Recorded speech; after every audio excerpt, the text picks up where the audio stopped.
Just a quick reminder that each episode could contain some spoilers, so watch with discretion. Sit back and enjoy the show.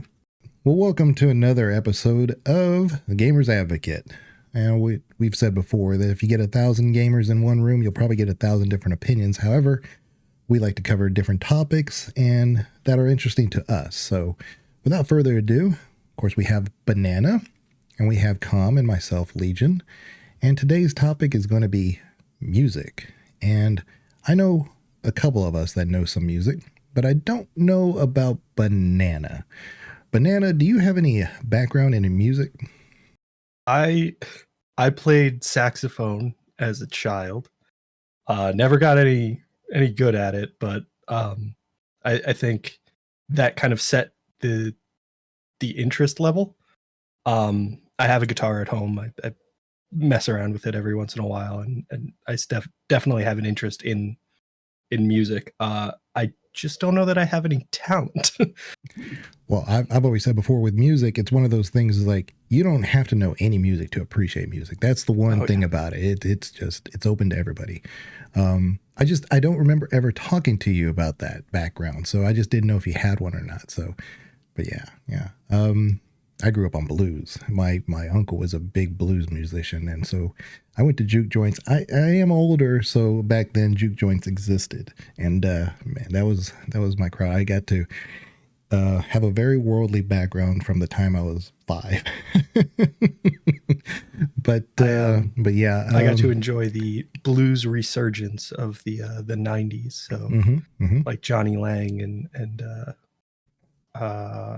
Kenny Wayne Shepherd, like those young blues artists who, like, you're not old enough to have misery in your life, and then you start listening to the lyrics and oh yeah, you are. Yeah. My uncle, he played at Stubbs, and he had the same nights that he'd play with Stevie Ray Vaughan. Met Stevie Ray Vaughan. What I remember about him, he had like these huge forearms and these teeth. Nice guy. Met, of course, B.B. King and Buddy Guy and quite a few other legends.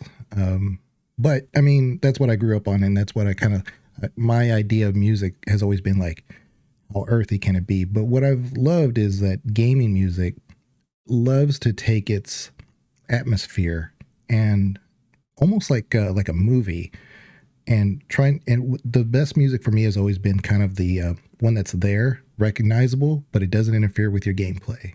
But Com, on the other hand, I'm saving Com here for last because I know he's got a very deep background in music. But tell me a little bit about yourself, Com. Yeah, so like Banana, I started playing music as a child. So I started playing the cello when I was pretty small. I would have been pre-teen at that point. Stopped playing cello as I got older and wanted to talk to girls because it's hard to be cool when your instrument's bigger than you. Switched over to acoustic guitar at that point, which I then played for quite a few years.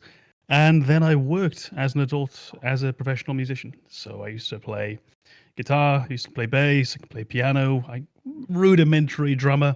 My voice is okay, it's not great, but it's enough. But yeah, I was a professional musician for 5 years. That was somewhere between full-time and half-time, mostly in Germany, playing festivals, events, things like that. I'm actually wearing a t-shirt right now, which I will not show you, which is one of my old bands. I'm not showing that for very good fucking reason, because it's not good. But so quite a long background in music. I never studied formally music, but my interest was almost always more in the acrobatic side of music, the performance side of music. So where you might like music that's soulful and simple, a lot of what I liked was more complicated, and I wanted to know why. So I quite a heavy background in music theory as well that I've been using over the years. Nowadays I don't play professionally anymore. Nowadays I just play for a hobby. But it is, and will always be, I'd imagine, quite a big part of my life. And I think I love what you said, that you don't need that background with music. It is one of those great unifiers. I've met people who aren't into film. I've met people who aren't into TV, who don't read. It's very rare that you'll find someone who won't get a reaction from music. Very rare. And I love that. Yeah, and I understand that you don't like the Beatles, right? They're one of your least favorite groups. How dare you? I love the Beatles. I think I've heard the Beatles referred to as Smash Mouth wannabes at one point, and it may have been one of the funniest things I've ever heard. I don't like this podcast anymore. Com is great. If he used to, I don't think you have it as a redemption anymore on your Twitch channel, but you used to like play music or play the guitar, and then somebody would redeem it, and then you would play it, and a lot of people wanted to request. I think you took it off because it was just overly requested or something. So it was more the practicality. So I was a bit of a. I've always been a bit of a stickler for the sound that's actually coming out, the genuine, the tone. Yeah. And I used to find that meant I had to have my rig set up fully, put that next to the computer, the same computer I'm using for work, or the same desk I'm using for work. So every morning you got to move that out of the way, set the work laptop up. By the evening, you got to get it back in. You'll find one day one of the DI chords isn't working. The next day it's the guitar lead that isn't working. Something always goes wrong. So I took it away for that reason. At some point I'll bring it back when I've got a bit of space for it. What I love is that when Com does stream, I know how to bring it to a halt, and I try to use my powers responsibly, but somebody will be talking about, have you done this boss? Have you done that boss? So he'll be playing deep into a Souls game, and I'll be like, hey, did you hear that new Nuno Batancourt song? And he's like, oh. It'll come to a complete stop. Yeah. Twitch needs an easily derailed category. Yeah. No, that's global. Global. I'm a menace. I'm a chat menace. Yeah. Oh, we know that. Yeah. Yeah. If people see that name, I don't know if the name's going to be down here, over there. If you see that name, that Legion Grey, be careful, because that person's not getting anything done. Yeah. So, I didn't bring any examples necessarily of any music, but there obviously, we know there's some common themes that we all have. And I know it's going to come up, so I'm just going to bring it up before anybody says it. But Final Fantasy, let's talk about that one. Sure. So I knew we were going to get into that. With Final Fantasy, I think it's one of the few game series where there is a single composer across every game. And I think more recently, Nobuo Uematsu, who is the composer, has maybe pulled away, or maybe been less involved. It was definitely showcased in Final Fantasy 15, where they used a Florence and the Machine cover of Ben King's Stand By Me as the main theme. And on a philosophical level, I hated that because I love Nobuo Uematsu's music, and I think it's so integral to Final Fantasy. But I also think the Florence and the Machine cover fits Final Fantasy 15 so well. So it was frustrating for me that something like I wanted to disagree with was done so well that I had to acknowledge that it was a very great decision. But at the same time, I feel like they could have crafted a unique song for the game that would have delivered the same. I think it was an interesting choice, and I want to hate it, but I can't. They've always been exceptional at doing that, at providing themselves with a main theme that's instantly recognizable, well remembered. I mean, you can go through 7 through 10 very quickly. 7, take your pick. You've got the main theme, Tifa's theme, Aerith's theme, Sephiroth's 2 themes, the better one, those chosen by the planet. Just saying. You've got 8 with Eyes on Me, which became a major theme. You've got 9 with Melodies of Life. You've got 10 with Tsuteki Dane and Tazanakand, I think it's called. Mm-hmm. They always were able to come up with these. Always. For Uematsu, I think that he withdrew or pulled back around the time of 13. I could be wrong. And now he's less and less present, but always around. Mm-hmm. I don't know if you're interested in, like, it's not really a thing to get into, but the new remakes of 7, are you playing those, Banana? I haven't yet. I think I will eventually get around to them. That's another thing. Philosophically, I don't like the idea of a remake, particularly within Final Fantasy, given that they've showcased their ability to create something new with every game and potentially create something great in a new direction. For them to return to something they've already done feels just ideologically wrong to me. But I've heard wonderful things about the remake, and as we've already discussed, there's a huge connection to the Final Fantasy VII world and those characters. So a remake does make a lot of sense for the fan base and for the developers. It's just something about it is a little deterring for me in that I think they could be doing something new and still be doing something great. I don't think they need to return to Final Fantasy VII. Yeah, I can understand that. I'm one of its. I'm a pure evangelist for it. I think the remake and rebirth have been outstanding. But I wanted to check with you just to be sure. So with those two games, even now, as Nobuo Uematsu pulls away from the series, he's still involved. He doesn't. Most of the themes in the game are based on his old compositions. It's a remake, so they're taking the basis and really building that out from the old chipset sound into fully orchestrated mixes, which are done by someone else. But he still writes the main themes for both. So for for Remake, he wrote the main theme Hollow. For Rebirth, he wrote the theme Promises to Keep. So he's still always there in and around the Final Fantasy name, even if he sort of pulls away from it. And I think it's the interesting thing about Final Fantasy for me is they have a composer whose name we know.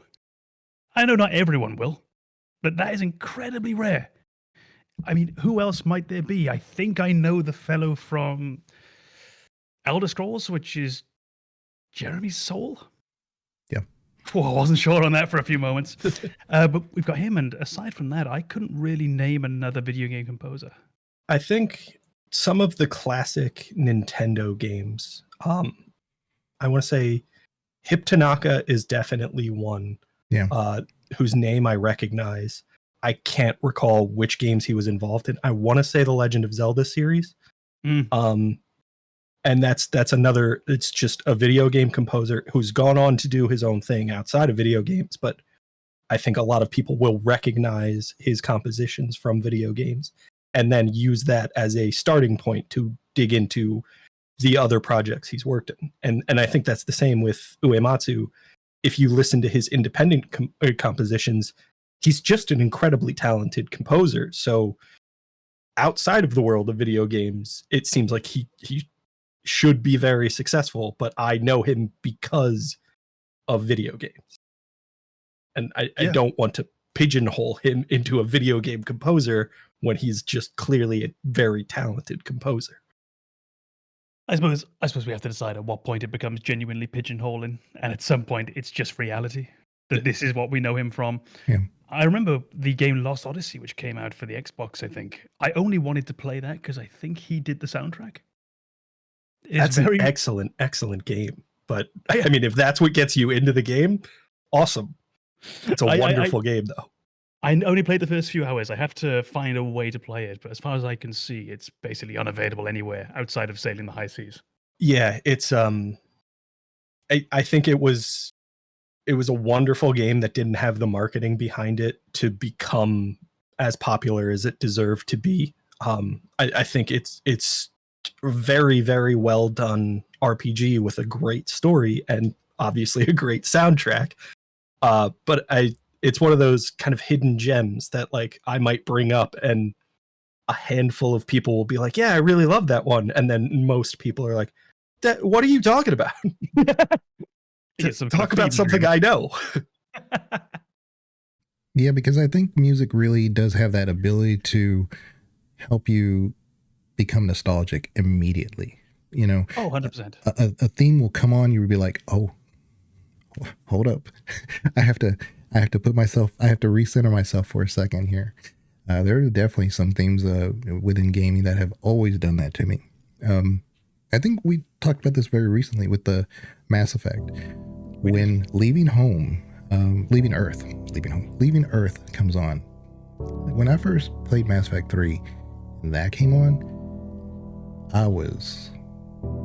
had goosebumps. I still get goosebumps. Because it's just so well done. It's so quiet. When all this activity is going on in that scene, and you know what you have to do, and you know the story's going to continue, and it's just a piano. Man, there's nothing like it. I think I remember correctly, they line it up with the visuals as well, don't they? And I believe there's a heavy... Subtly. Is it a tuba blast mixed in with a Reaper laser? Something like that? Yeah. It's just beautifully done. It's genuine cinematography in the video game. But I think that's the idea of it bringing in nostalgia. It's one of the two for me. Sound and smell. The two things that can instantly pull you back somewhere, instantly transport you back in time. I can't smell my video games, thank.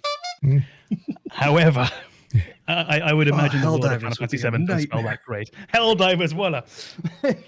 I was thinking Resident Evil. Yeah, Resident Evil. Oh. But Resident Evil, does it have music? Yeah.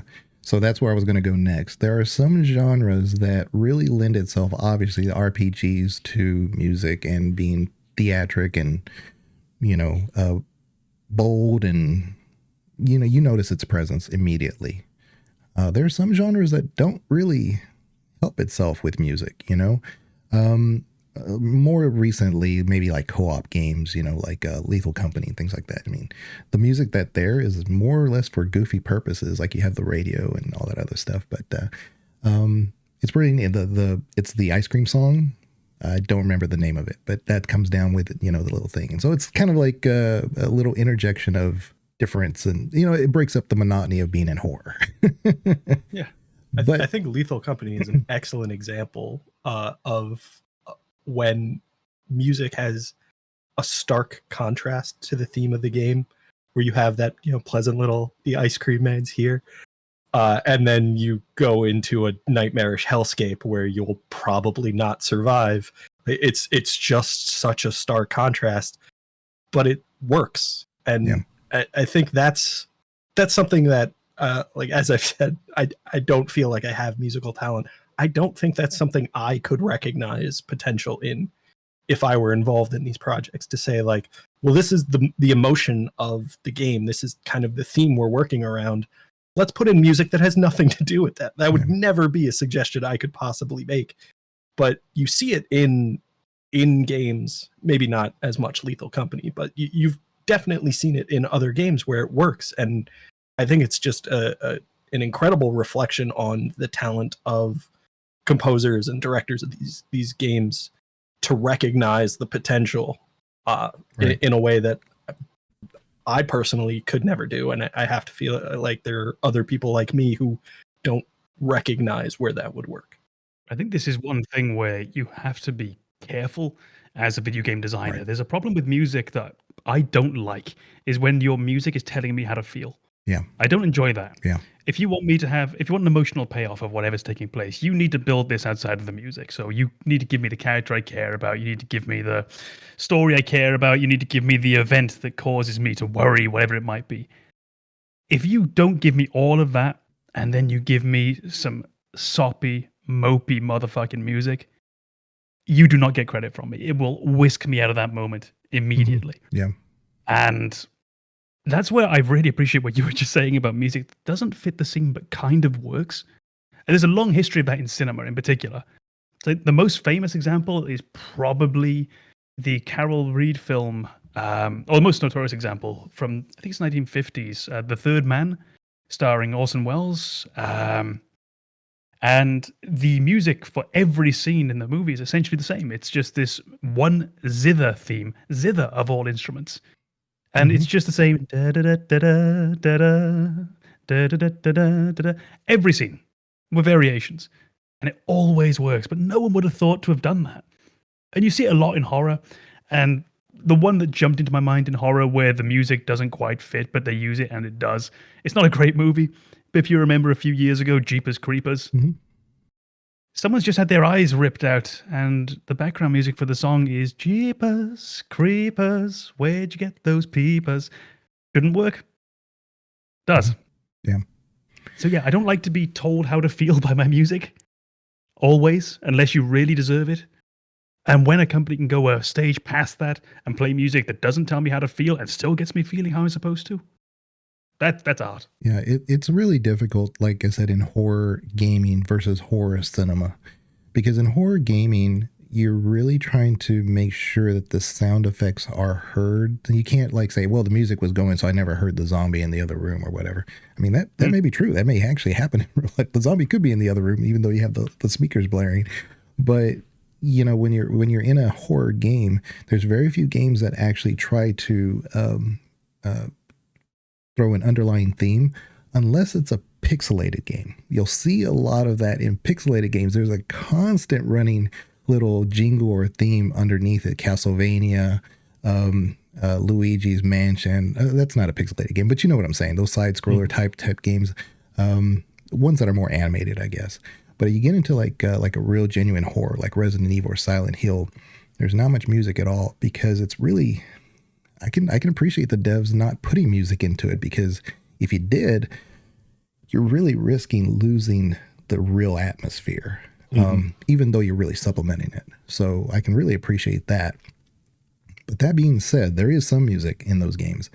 I think where it really works is like if you have like a radio or a speaker that's playing for whatever reason, its own reason. And, you know, I think it's like that, but you can't really in horror put a foundational song running through like you can in other games. So, I mean, kudos to the devs who do horror, because that's something that you don't recognize till you're actually, you know. That's where we're seeing the difference then between sort of diegetic and non-diegetic sound. So we've got that diegetic sound. It takes place within the scene. You've got a telephone that's ringing in the scene. You've got an old vinyl record that's skipping somewhere in the scene. You've got this needlessly jaunty music playing on a radio that suddenly appears out of nowhere in the scene, as opposed to having, this background music constantly playing. But I think what you've seen there partially, when you talk about the old Pixel games, is you've seen the evolution of what we can do. So if you listen to old Final Fantasy music, it's the easiest comparison, because the good thing is we've got how many years of Final Fantasy soundtracks to go by. If you listen to Final Fantasy 7 music, Final Fantasy 8 music, you're going to have this simple low bass, probably going to sound a bit like someone who's just learning to play piano with their left hand. So you get simple walking bass line maybe. And you're going to get a very distinct melody on top. Right hand is really high up in the high octaves, and it's going to tap out a melody. And we're going to hear that melody a lot, and you will get from that Tifa's theme, Yuffie's theme, Cloud's theme, Ares' theme, Sephiroth's theme, yada, yada, yada. We don't do that so much now because we don't really have to. We can work more with our low end. We can have those cellos hammering away, laying down some ambience. We can have nice, long, low, mixed back sort of violin notes. We can have tin whistles up in the top, some piccolos up in the top, really soft. But we don't tend to do as much with melody as we used to, I think, because we don't have to. We can now just have a full orchestra laying down a soft, gentle rhythm for the entire game, as opposed to what we used to have, which was essentially the video game equivalent of someone just learning to play piano. Like I say, left hand playing the bass, right hand playing the melody, and that's all we had. So you'll even hear, if you listen to Final Fantasy 15 music, Final Fantasy 13 music, you won't pick out the melodies as easily as you used to. Or even in Remake and Rebirth, which deliberately uses Final Fantasy 7's music. The melodies are tucked away. Or is played by one instrument that's panned right off to the left-hand side, and they only play a portion of it. The violins get that bit, the trumpets get that bit. And you're just seeing the evolution of what is possible for us to do technologically with the sound, what would you call them? Sound chips? I don't know. With the sound capabilities of our systems. I think you've both really highlighted important elements of musical design within video games. With the genre of game, it plays a big role. In games like Resident Evil, having the absence of music almost feels like the correct decision, because you're overwhelmingly in those games, you're meant to feel alone and scared. And if there's this kind of musical theme playing over everything, you don't quite get to feel that way. You're obviously still alone, but you know, there's an orchestra with you. Can you imagine you're playing Resident Evil and it's that old, what is it, that 20s one? Dude. It'd just be goofy. And so it just doesn't work. It throws it away. Exactly. And I think the absence of music is a choice that really sets the mood very well. Yeah. Whereas in a game like Final Fantasy, where, you know, you're in combat regularly, there's kind of recurring, somewhat repetitive elements, those would get very tedious in pure silence, and you would lose interest very rapidly. And Com is hit on another element, which I think really showcases the talent of early composers for video games. In games like Legend of Zelda, specifically Zelda 2, Link's Adventure. If you go back and listen to those songs, they are extraordinarily simple and they have to be incredibly repetitive because of the limitations of technology. You couldn't put a 3-minute song into a game without sacrificing memory devoted to other elements of the game. So that forces game composers to find a way to make a repetitive song that doesn't feel repetitive and doesn't get old. And that is an incredible talent. And I feel like Hip Tanaka and I think the other name is Koji Kondo. They are both kind of legendary composers in that regard. And even Uematsu, who's composed for other games outside of Final Fantasy, if you play 3D World Runner, that is an Uematsu song. It's maybe 7 seconds long, and it's wonderful. it somehow is spectacular, even though it loops so quickly, and it's always there the entire time you're playing, but it's very fun, and it doesn't feel repetitive. And I think that's just such an incredible feat to be limited in that way and still find a way to deliver something that people don't get tired of. They don't fixate on while playing the game. You're not constantly like, can we just turn the song off so I could focus on what I'm doing? The song enhances what you're doing. But I would even argue that led the Zelda reference you made, some of the best dungeon music I've ever heard, even now. Oh yeah, Zelda 2 catches a lot of unfair flack in my opinion. I think it's a wonderful game. It's, I would argue, probably not a Zelda game. And that's why I think a lot of people have a problem with it, because it is so very different from the first Zelda game or Link to the Past or any of the other ones in the series. But it's a wonderful game, and the sound design is a huge part of that. And back then they didn't, nowadays we have several gigabytes worth of files for games. Back then, you had your video element and you had your audio. You had to decide what's important for these scenes, because you couldn't just pack in as much as you wanted to give it a theme. But I was going to say, I don't think, on the note of repetition that and not becoming annoying, that to this day, I don't think I've ever muted Tetris, which I should have by now. I still play Tetris. It's a tremendous game, but something about it still works. The other thing I was going to say was a little tiny addendum to what you were just saying now about the size of a video game and the files that you would have to, the file size, that you'd have to allot for music and what that would do in regards to other things. So I believe, and I may be mistaken here, that Final Fantasy VII, it has one song which has orchestration to it, which is One Winged Angel, the final theme for, the final battle essentially with Sephiroth. Except for that, it's using this very simple chipset, and they might have liked to have used the orchestra for everything, but it simply wasn't possible. And it made me remember Dragon Quest XI, which is actually very modern. The music in Dragon Quest XI is MIDI music. And this is a modern game from about 5 or 6 years ago. And I'm trying to recall now whether that was a conscious choice based upon file size. I would imagine not. Right. Probably not if it was developed that recently.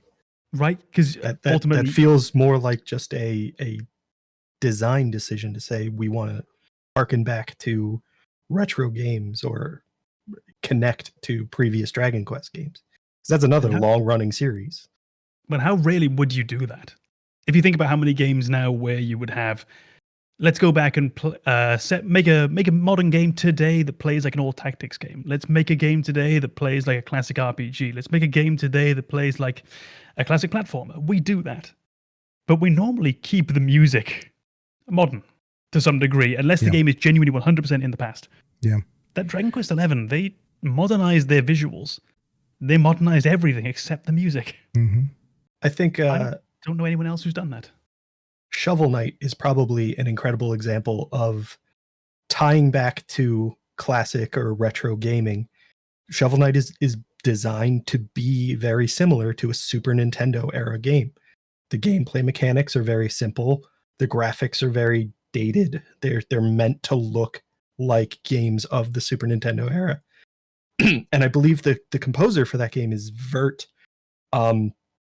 And I think he does an excellent job of maintaining that connection to retro gaming while developing brand new music. And I think there's an element of that where, obviously the technology is advanced and he can be a bit more creative and a bit more exploratory with his music, but he does a very excellent job of making it sound like retro gaming music. If we choose today to make a game like that, or we choose to make a game today like Dragon Quest 11, so we're sat there now, we're working on Dragon Quest 12 together, and we've seen Persona 5 with the most groovy modern soundtrack you could possibly have, and we've heard that and we've said, no, let's go back and we're going to make our new game. We're going to use a MIDI chipset for the audio. At what point are we just being Luddites? At what point are we just absolutely forsaking all these advances we could be using? Yeah, I think are we? That's a good point. I would hope that depending on the scene and the way that the feel of the game feels is complementary to the music versus making a decision, just because. But I like to think of it as a composer challenge run. So you see people who do Dark Souls no-hit runs, Dark Souls, deathless runs, things along those lines. To give a composer free reign and have them choose limitations for themselves kind of represents, what they want to be as a composer. To say, I want to prove that I can make a quality soundtrack for a game that I don't need my hand held with technology. And like that. Some cases that might work, some cases it might not, but I think it's something that needs to be respected for the ambition, at least. And if it does succeed, I think that's an incredible feat. If it doesn't, maybe you're not a challenge runner. That's good. You know what game actually did kind of that hit all those points, and I'm sure there's others, but the one that comes immediately to mind is Inscryption. So Inscryption was a great game all the way around. I mean, graphics, storytelling, puzzle design, replayability, but the music is very modern music in a lot of parts of it. But then you go into some further portions of the game, it becomes more like the pixelated type sounds because that's the scene that it's representing. So I think it's really doing all those things. It's taking, this is where we're at in the game. This is what's going on. It's a different game, but it's the same game. But in order to really bring you in, we're going to change how it sounds too. So. What was that game called? Inscryption? Inscryption. You'd know that if you watch Legion streams. Yeah, well, Inscryption. European. Inscryption is a gamer's game, and it's also a developer's game. I mean, it is an amazing game. But yeah, all right. My 2 cents. Just mark it down for later. Mark it down. I'm not going to give any spoilers on it because obviously I started going down the road and I started seeing this quizzical look, and I said, "Oh, hold up. Let me back up. Let me just kind of describe what I'm trying to say here for the music." But there are certain games that a series, I should say, that have changed how they approach music, and even though the series is the same, I'll be very specific. Diablo. So Diablo 1 and 2, two sides of the same coin, basically. But Diablo 2 music is just amazing. I don't know very many people who don't like the music from Diablo 2. It's just phenomenal.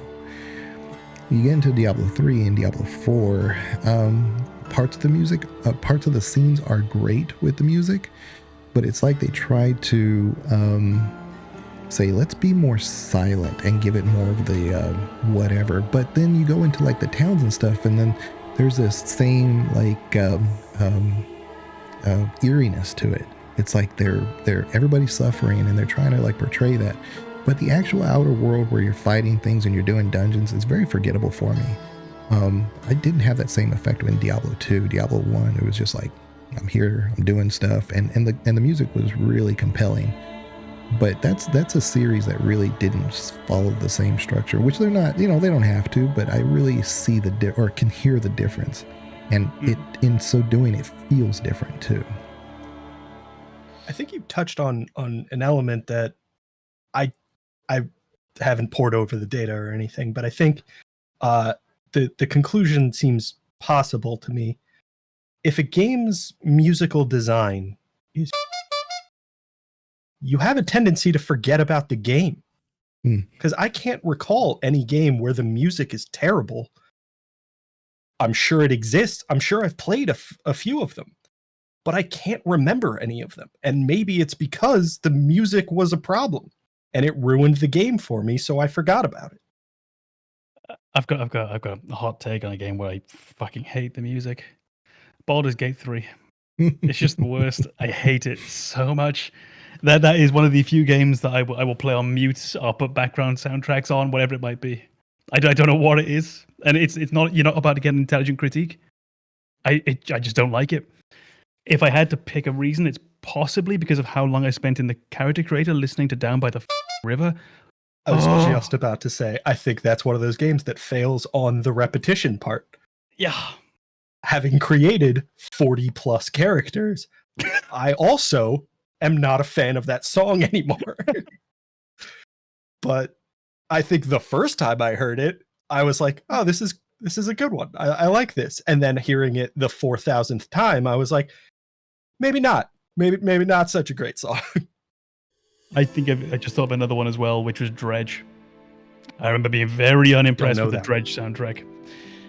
It's not coming back to my mind, but I believe it was made by a very, very small team who wanted to do the jobs themselves. And it was one of those where I think I wish you'd hired a fucking composer. Yeah, Dredge, you've done a lot very capably, but not that. Yeah, Dredge was very quiet, but there was music there, but it was very quiet. And it's just like, they didn't want to take away from the scene, but they really weren't adding to it either. So yeah. I think that, I mean, I haven't played Dredge. I know the game. I've watched other people play it. And I think that's another one of those. Dredge is an interesting genre because it feels kind of like a horror game. And in horror games, you want to deliver that eeriness, that lonely feeling. And silence is great for that. But it's not really a horror game. Right. And that's where you find yourself in that kind of weird middle ground where you're like, all right, this genre doesn't exist. So I don't have a lot of data to pull from to build the music for this game because it doesn't exist. I'm the deciding factor now. And that's a very intimidating position to be in, to say, I'm going to set the tone for every game like this from now on. Yeah, I wouldn't even have thought of that, for it being a trailblazer in that regard. A game where I'm also thinking of the sound being quite different to other games. Bloodborne would be one, Souls as a whole is another. You'll find in between boss areas. So when you're just exploring, let's say you're in Dark Souls 3, you're exploring Lothric Castle. If you're in Old Yharnam in Bloodborne, sorry. There's a lot of ambient sound. The game wants you to hear people suffering and groaning, and they want you to hear footsteps, and they want you to hear weapons swinging. Presumably because there's so much feedback directly in the combat from sound, for example. You know, you can hear someone lurches towards you. We can't have that being confused with a fucking cello, you know? But then when you get into the boss fights, let's go. They ramp up the music, the orchestra kicks in, and that strange dichotomy that you have where already the boss fight feels very distinct from the rest of the game. It's the only part of the game where that health bar appears at the bottom of the screen. Mm-hmm. It's the only part of the game where you're going to get prey slaughtered or major enemy killed, I've forgotten what they say, across the screen when you're done. It's also the only bit with music. Mm-hmm. I think it's an interesting choice to have it divided from the rest of the game on a sonic level as well as a gameplay level. I think there's another game that kind of less in the audio realm does that stark contrast of separating boss fights from the rest of the game, and that's the Mega Man series. And if you go through and play some of the Mega Man games, the soundtrack is incredible. I think almost everyone will appreciate, I want to say it's a Wily level in Mega Man 2. There's like an iconic bass line to that song, and you just appreciate that song having never played the game. It's just very fun. It's a very enjoyable song, but it's one of those things where, like, I don't recall the music outside of those levels. I don't recall the stage music. I don't recall how the music changes in those boss fights. I do remember the visual separation where you go through a narrow hallway. There's nothing on screen. There's just two doors. You enter through one door, you walk through the next door, and you're in a boss fight. And it's so effective at separating that from everything you've just went through. But I don't remember the music really being a huge part of that. But as I mentioned, the music in the Wily stages being the end of the game when you've beaten all of the bosses in the individual levels and you're progressing to the final conclusion of the game, that really stands out. And I think that's kind of another element of the audio effectively setting a mood and building to the game's conclusion in a way that the game itself or gameplay or visuals maybe doesn't do as effectively. Like the music can step in and support everything. And I think that's Mega Man in particularly is I think an incredible series in terms of game design elements, and that's one of them. Yeah.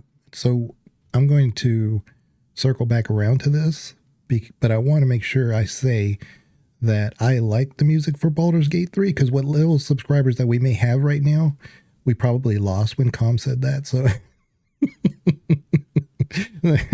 but I'm going to circle back around to that. You can put something on screen when I say right. Yeah. Okay.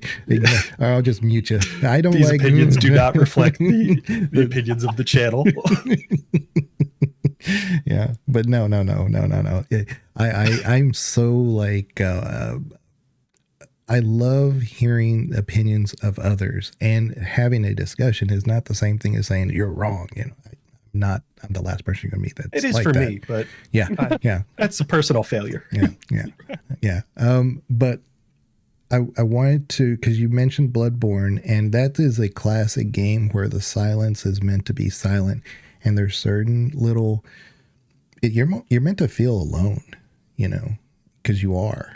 I mean, even if you're in the town, people are like barricading themselves behind their doors and their windows, and they're like, hey, that's your problem out there. And you're meant to really feel isolated.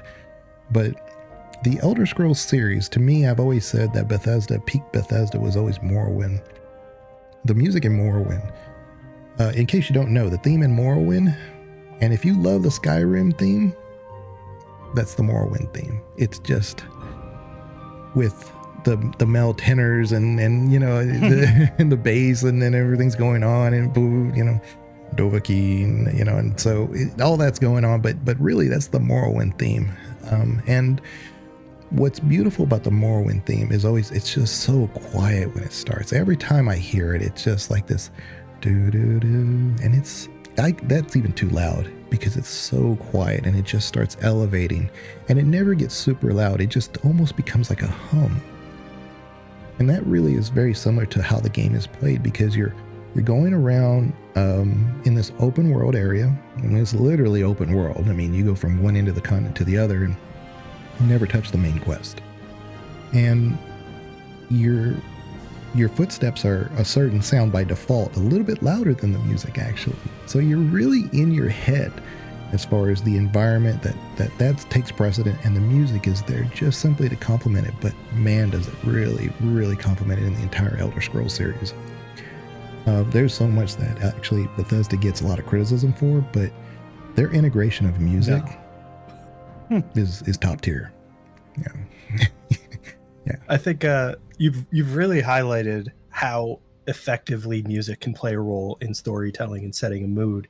And I think we're kind of venturing off from video games, but I think one of the best examples I can think of is the music in the Lord of the Rings movies, where you'll hear the ring theme throughout the movies, and you'll hear it in places you don't expect to, because its tempo is shifted, its pitch is shifted, it's played in a different key, and you might not recognize it, but it does such an incredible job of setting the mood for a theme.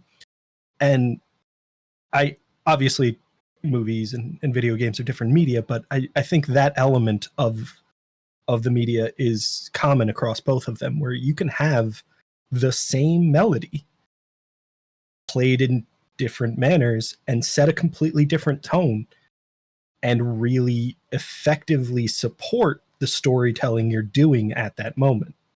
And I think that's one of those things that I think of myself as kind of like an outsider to the music industry. I appreciate it when it's pointed out to me. I don't think I would recognize it on my own. And I think that just showcases the talent of musical directors in those cases. Well, when you were saying then about, for example, in the Lord of the Rings with the Rings theme returning, I don't know if they do this in the Lord of the Rings, but this is a very common feature of opera and ballet. You get this going back to the 18th and 19th centuries, where you will have at the very, very start. You get this a lot in progressive metal today as well. So when they do concept albums, Queensryche did this, Dream Theater did this, but normally opera and ballet, first song that you're going to hear as we go on stage is going to be an overture. And we're going to get the main theme established. So we get that in your ear. We're going to make you listen to that 4, 5, 6, 7, 8 times. So that now when that comes back later, and it might not be in the same way. It might be, maybe it was the main melody here. Maybe now we're listening to someone else's song, but down there in the bass, we're just getting those notes from that main melody. And we're just going to put that into your mind so that you notice it. And then we don't even, if that's someone's theme, we don't even need that person to come on stage. We don't need them there. Because we've given you their music. And it might not be in the most overt way. It might be very, very quiet and silent. But through that effective use of repetition, we attach it to a person and we're done. Well, I think they do that in Final Fantasy VII with Sephiroth. I was actually going to say Final Fantasy VII with Aerith. That happens all the time. You major spoilers that people won't see coming. You lose Aerith. I like her theme language of lose. Yeah. She might turn up. I wanted to be gentle. I'm still recovering. It happened in 1997. I'm not fully over it. It's a process. But you lose Aerith, but you don't lose her theme. Her theme plays after you've lost her. And it's in those moments that you feel connected to that character where she still has an impact on the story. She's no longer with you, but she's influencing the characters, she's influencing the sequence of events that's playing out, and she's inspiring the player in those moments where you are defiant against the person who took Aerith away from you. And I think that does such an effective job of giving the character or the player a reason to care in certain moments, because like I said, I'm still getting over it. Yeah. I was furious when Aerith died. I was emotionally invested in that character. So to hear her theme is to establish that connection between the player and the developer again, where you both have the same reason for wanting to succeed. You lost somebody you cared about. Now you're pissed, and you're not forgetting about that. And I think 7 does such an effective job of establishing that character, even though they're gone, still has a tremendous impact on the game. I think, honestly, that it does a great job as well of reinforcing the themes of the game. It's amazing what you can do with a simple piece of music. And one of the huge themes of that video game is death. People die, and they're gone, and you can't get them back, but you still have that memory of them. So you have this wonderful method by using the soundtrack of the game. They're reinforcing the whole idea of loss, but also being able to recall that person. I mean, you probably have someone in your family who you will have lost at some point in your life, but then you'll hear a piece of music that reminds you of them. You'll see a movie that reminds you of them. You'll hear a sound. Maybe you'll cook something that they cooked one time and that comes straight back. It's always scent and sound.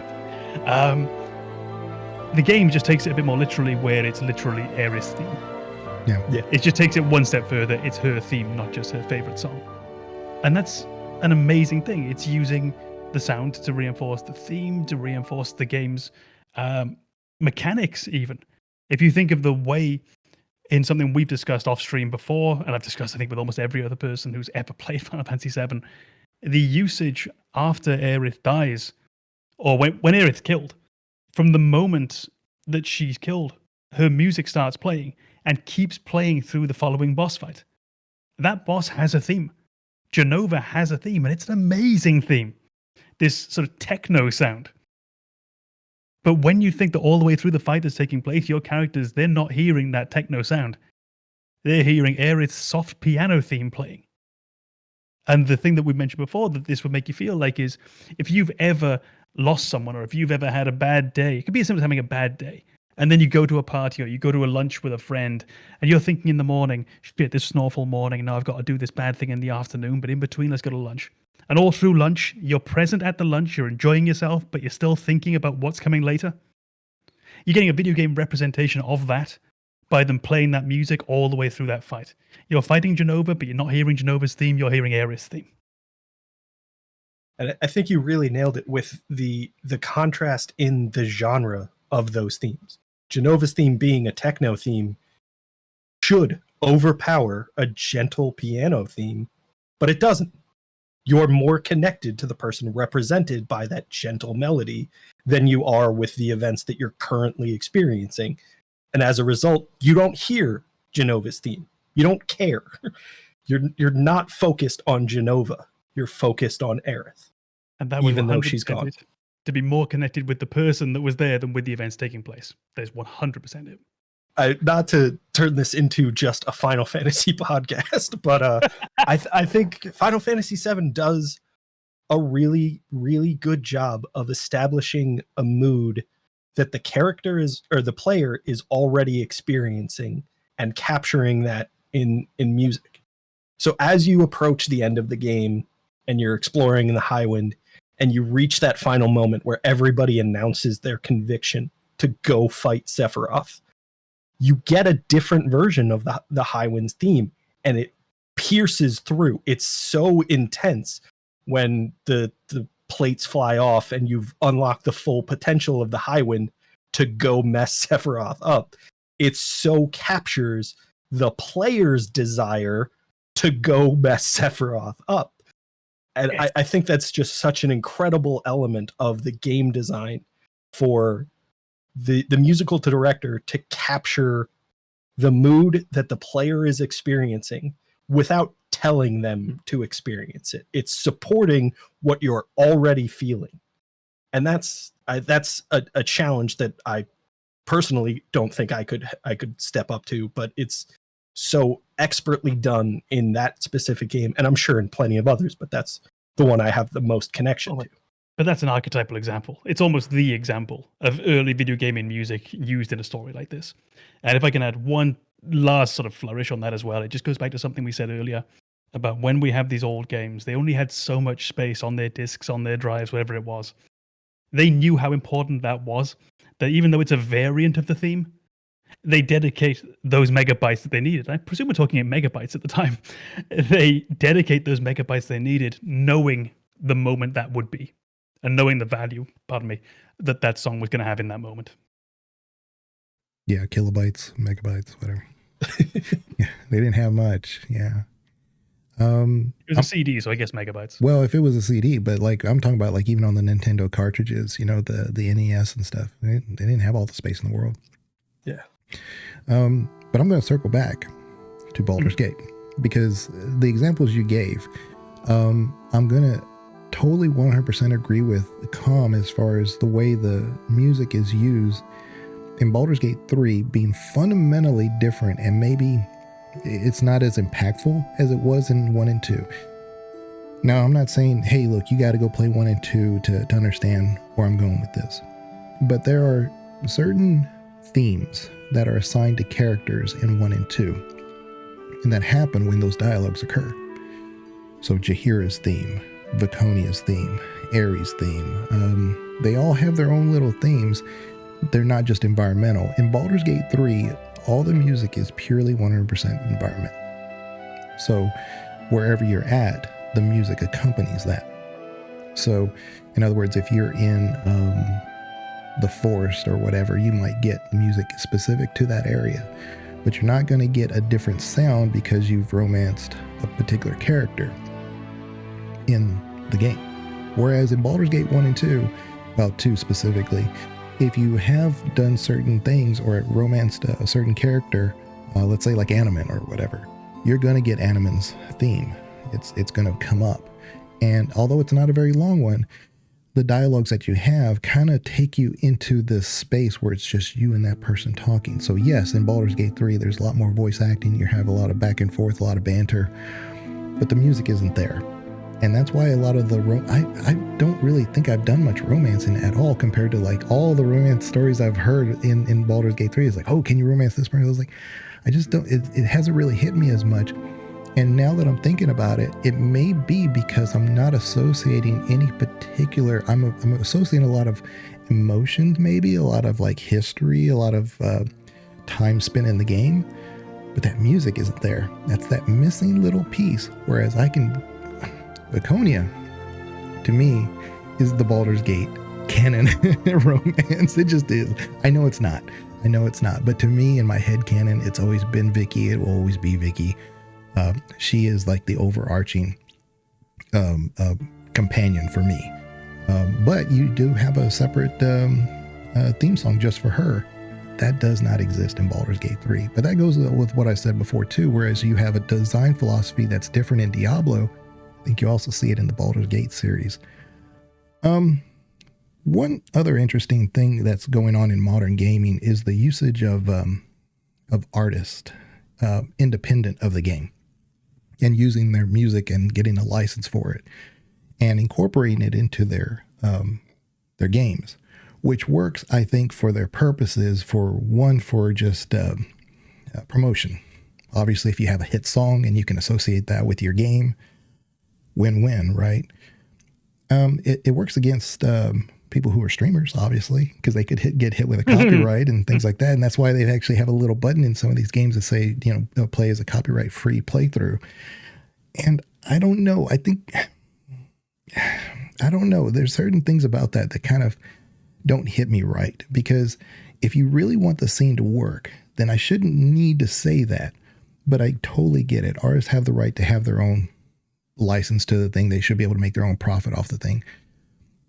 But now we're in that world where there's very few games. I could probably think of maybe Grand Theft Auto and Cyberpunk, where you kind of have to use licensed music to kind of lend itself into that environment in order for it to not just be, your own made music, because it's just, it would fit from an ambient standpoint, but you almost need that energy from a variety of artists in order to create the world and have it mesh the way you kind of want. But I think I can think of one game which uses a lot of licensed music. There's two in my mind actually, but they're very, very different in the way they approach it.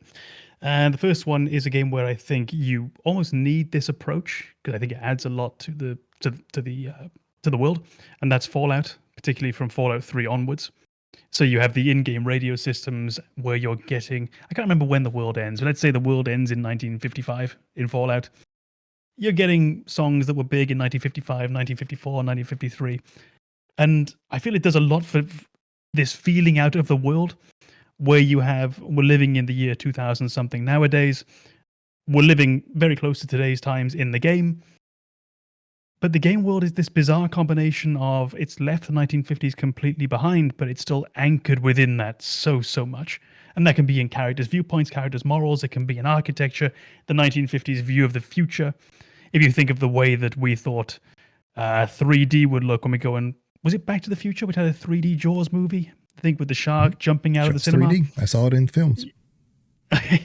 Well, if you think about how 3D would have been viewed 20 years ago and how we look at 3D today with our sort of like Oculus Rift consoles and whatnot, and the quality of it. So I think the music in that game, which is all or mostly licensed music, certainly from Fallout 3 onwards, I think Fallout 1 and 2 is actually mostly ambient soundtrack. It does a lot for actually just putting you in this time period and gives you a sense of how oddly anachronistic everything is. Why am I shooting people with a laser gun while listening to the ink spots? It's an odd combination. And the other game I was thinking of, which uses a lot of licensed music, but it's for a very different reason, was Death Stranding. It came out fairly recently, 2021, I think, 2020. And it's not necessary in that sense, but I do think is an example of an outstanding soundtrack, which I think gains... it's improved by the fact that it was an artist we probably all didn't know beforehand. I can find it a bit disorienting sometimes if I'm playing a game and all of a sudden a song I already know comes on. Death Stranding, I think, walked that fine line where they found an artist none of us had heard of, Low Roar out of Iceland, I think. Here in France, we knew Woodkid, who plays Run Boy Run. He was quite big here. But mostly the soundtrack was relatively unknown to people, all licensed, and did a job very well. And I think that works better. Like when you either have an artist that's not well known, or it is a well-known artist, but it's a song that nobody's heard because it's like brand new or something, or it's only for that game because it works for that scene. Right. Yeah. I think you've both kind of highlighted an element of video game music that that kind of makes a clear distinction between whether or not a licensed song makes sense or the game needs its own composed soundtrack. And I think the setting plays a huge part of that. So in games where the setting is the real world or some variation on the real world, licensed music makes a lot of sense because you're tying it to reality that we already know. So hearing a licensed song in a game about the world that I actually live in, with, you know, obviously a few tweaks here and there to reach the point you're at, like Fallout, hearing licensed music, and that works because that music exists in the real world. Why wouldn't it exist in a world that's based on the real world? But when you're playing a game like Final Fantasy and it's so hugely disconnected from the world you know, the music should be different. That being said, I still think I enjoy Stand By Me being Final Fantasy 15's theme. I just enjoy everything else more. But that's one of those things where the internal coherency of the world can be affected by this. And you can have some very egregious examples. You can have some very simple examples.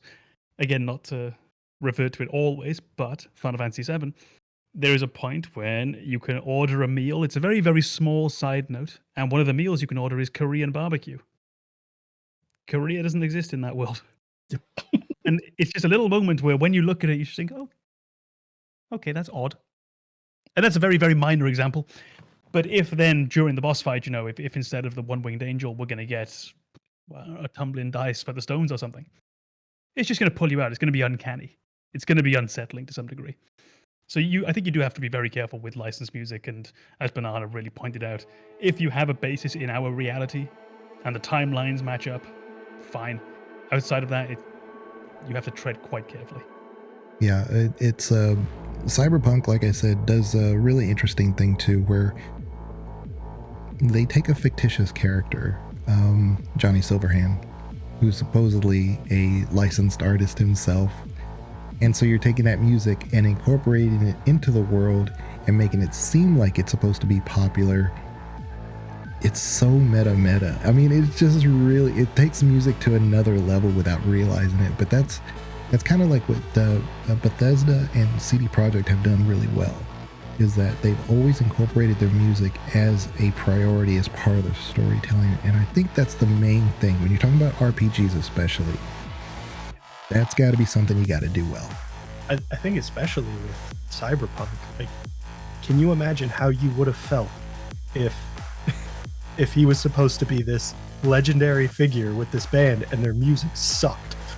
Like, you would hate Johnny Silverhand. You'd be like, this guy is a terrible musician who thinks he's the greatest. I don't like him at all. You would immediately I've already met that guy in real character. life dozens of times. Yes. I don't need him in my game. It's too real. Yeah. And you know, like there's some games that incorporate music that's really just meant to kind of, and I've said this before, like mainly for promotional, but there isn't an outlier or two, and I only know them because I know the series so well. But like Mass Effect, the very first game, at the very end of it, there's a song by Founts. I don't know anything else that he's ever done. Malefic. Yeah, but it's called what is it called? M4 Part 2. That's what it's called. And it's just this little like digital type sounding futuristic type. And like I said, it's not throughout the main game at all, But what I appreciate by what we're doing is realizing this song doesn't really go anywhere. So we're going to put it during the credits. And I can appreciate that because it's there. And I think it's a good sounding song. It just doesn't fit anywhere in the rest of the game. So anyway. Well, oddly enough, I didn't know they had that in Mass Effect 1. I know they have Faust Das Malefiz at the end of Mass Effect 3 after the crash landing with the Normandy. But I was just on the same note of a song that doesn't quite go with the rest of the game. Final Fantasy VII Remake, I believe the only song with words is over the credits. The rest is all violin-led or cello-led, whatever it might be. But the only song with its actual vocals and words is over the credits. And the only song in Rebirth, the sequel, is in a scene where it's essentially asked for. It's taking place diegetically. The character is singing. And then it's over the credits. So they realize that these don't really fit into the natural flow of the game. So they put them where they belong. Like I say, for me, there's always a place for that. If you want to have a bit of style over the outro, whatever it might be, doesn't hurt the game at all. Even be a little treat for the developers to put it in there. It's funny that you bring that up because within the same series, I think there are elements where they've injected a song and it feels weird. In Final Fantasy X-2, first of all, the fact that Yuna is a pop star. What? Okay, we're just going with that? All right, whatever. And then midway through the game, she hosts a concert. And the song is incredible, but just what the hell is happening? It takes me out of it. It's like, you're a hero. You went on this incredible adventure a year ago, and it was unbelievable. You turned the world upside down. And now you're singing pop for all of the world to see. Yeah. I'm not going to open the can of worms because it would potentially be a big one, but I will just quickly say to Banana on the similar note, Final Fantasy VIII, the Garden Festival. Very similar, bizarre, kind of thrown in out of nowhere. I'm not sure it works, but I kind of like it. I think that's one of those, I agree overwhelmingly, but I think there's an element of that kind of reflects the human nature to resist tragedy and cling to the things that make you enjoy life. So we've kind of talked about it, and you mentioned it in Mass Effect, that party at the end of the Citadel DLC. It reflects this human defiance of the environment around them to control their emotions. Yes, the world has gone to I can still enjoy things, and I'm going to. Everything sucks, but not everything. And I'm going to fixate on the things that don't suck for the time being, and I'm going to draw strength from that, and then I'm going to go deal with the stuff that sucks. That's where you end up with the otherwise what are we fighting for? Exactly. Yeah, in the Mass Effect DLC, you can even tell your drone to tell it the type of theme that you want to do. So the music changes based on... Yeah. Isn't it like let loose or be a bit quieter? Yeah. So the music changes associated with whatever you decide on that. So, but yeah. That being said, choosing who has to play which instrument in Final Fantasy VIII was stupid. Irvine on guitar all day. I just wanted, by the way, to broach something that we did get into, but I don't know if we hit it quite as much as we possibly should. The definition of video game music requires repetition. There is no way around it. You also need music that can be cut at any moment to be interspersed with another song. If we're playing anything open world, we're not going to take this at exactly the same pace. Even if we have to walk 10 paces as a theme plays from point A to point B, player A might just angle slightly at one point. They get a bit lazy. They angle slightly off on the stick, and now it's 11 paces. Whatever it might be. You need this repetition in your games, but you are also victim to the fact that your songs have to stop at any moment. I think you've pointed out a huge challenge in open world games. We've highlighted Final Fantasy VII or Final Fantasy games overall, and a lot of Final Fantasy games are only open world at the end. And once you've reached that point, you kind of get the Highwind theme, and that's how you navigate the world. So you have music for the open world elements. If a game is immediately open world and it doesn't have those harsh loading screens that you'll have in older games, you do have to find a way to seamlessly transition music in a way that retro games didn't really have to deal with, because they had loading screens and they had that disconnect. And there are, musical techniques that let you do that. You can add a wash in and then kind of reset the listener's frame of reference and then build into your next movement. But within gaming, like I really think modern gaming has challenges that retro gaming didn't in the music area. And that's probably something that not a lot of people think about when they're just playing through a game, unless it sucks and then it stands out and you're just thinking like, wow, that's awful. Yeah. That's it. Yeah. If it's done well, you don't notice. You will not give the credit where it was due, because why would you? You didn't notice. Exactly. But when it's bad, it's the most grating thing you could ever imagine. When you do things right, people won't be sure you've done anything at all. There's a lesson in this, kid. Enjoy the podcast. Right. Well, I appreciate y'all coming by today, and what ending on that? Well, yeah. I don't know if I could add much more to that. I mean, how do you top a quote from God? Yeah, but I did say that at the beginning. To be honest, when it's done really well, it's rarely noticed. And good music, when you hear it as a theme or whatever, it's like, oh yeah, I remember. But then you get pulled back immediately, even if you're not playing the game, but you hear it. Oh, and I've been playing a lot of Nier Automata lately, and oh my God, I can't tell you, the music in that is just phenomenal for the scenes that you get. In that one, I meant to cover that earlier, but really that's all I have on that one. It's worth playing because of all the themes that it has, but the music also is just, it really shocked me at how interesting, because the scenes that you get sometimes are fairly shocking. It's like, I'm not expecting to see that, but the music made it work.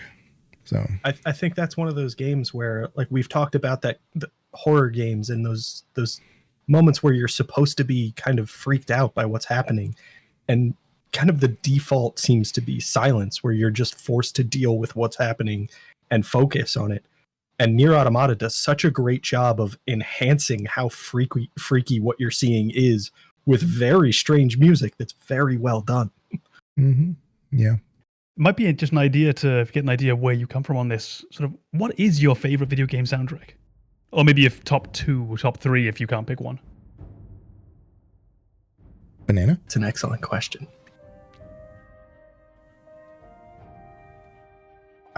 I feel like it has to be a game that I've gone back to over and over again, which limits it to mostly Final Fantasy.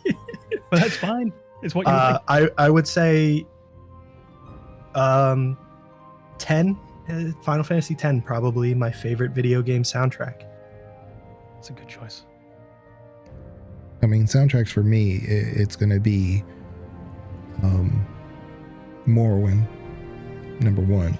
It's a fine choice as well. And then closely followed by Diablo 2, and then probably Baldur's Gate original series. Yeah. The Morrowind, by the way, the thing that sticks out for me is there's the descending line on the main theme. Da, da, da, da, da, da. That is beautiful when it's simple. In Morrowind, with the simple individual notes. Outrageously good. I guess for myself, probably, it was a game that only got briefly mentioned today, but I think Persona 5. It's my favorite soundtrack. It's just, there's nothing quite like it out there except the other Persona games. And Final Fantasy, I guess, 7 in a close second. I think there's just one I want to include, because I think it kind of needs to be a part of this discussion.